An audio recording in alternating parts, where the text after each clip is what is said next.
това, че уважихте нашето събитие. Събитието наистина е знаково, изложба на Величко Минеков. Това нямаше да се случи, разбира се, без Аксинья Джурова и без Величко Минеков. Изключително много ти благодаря, Величко. Да.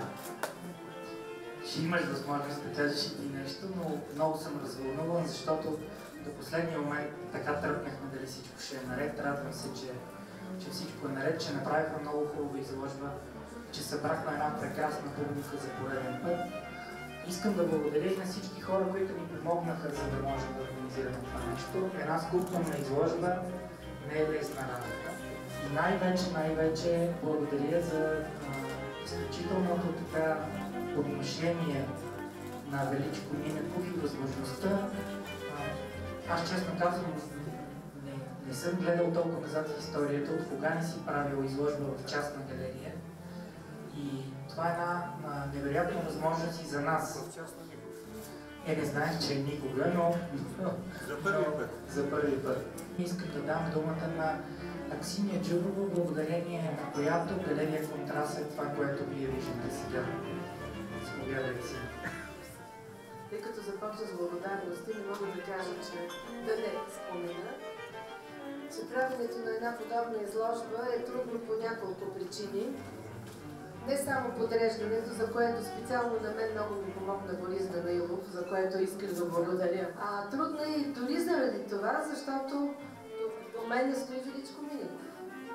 Един скулптор, който познавам и приятел, който познавам когато бях на 18 години.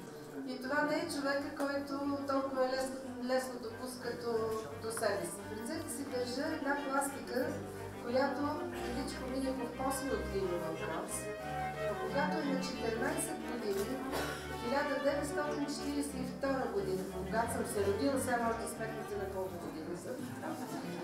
1942 година учителката Ана Машева, дъщеря на Георги Машев, на художника Георги Машев, купува глина на децата в час по рисуване и им дава да правят каквото могат. Величко прави ето това момченце, седнало и нещо си чува. Жената само казва учителката, от тук нататък трябва да правиш само това. Така че това, което тук сме показали, покрива 75 годишен период от творчеството на Величко Минеков. Самата изложба, можем да кажем, днес също ми дойде на ум, че всъщност тя анонсира това, което до година би трябвало да се случи, ако се следват държавните институции. Величко ще навърши 90 години.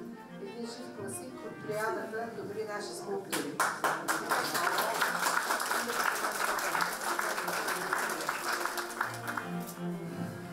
Не е готов за такава дейност. Трябва да ви кажа, че аз от времето, когато станах изложил и сега, си гледах фигурите, градинките, които бяха няколко, с камиони, с кран.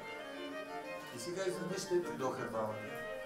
И казват, няма да се притеснява за нищо. Само кажи да, ние сме готови на всичко.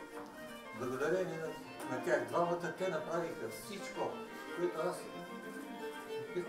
бях сител на такова нещо, какъв може да се. Аз им добре, така последните години няколко дойде. И те бяха с кранови, с камиони. Но тук обстановката е много приятна.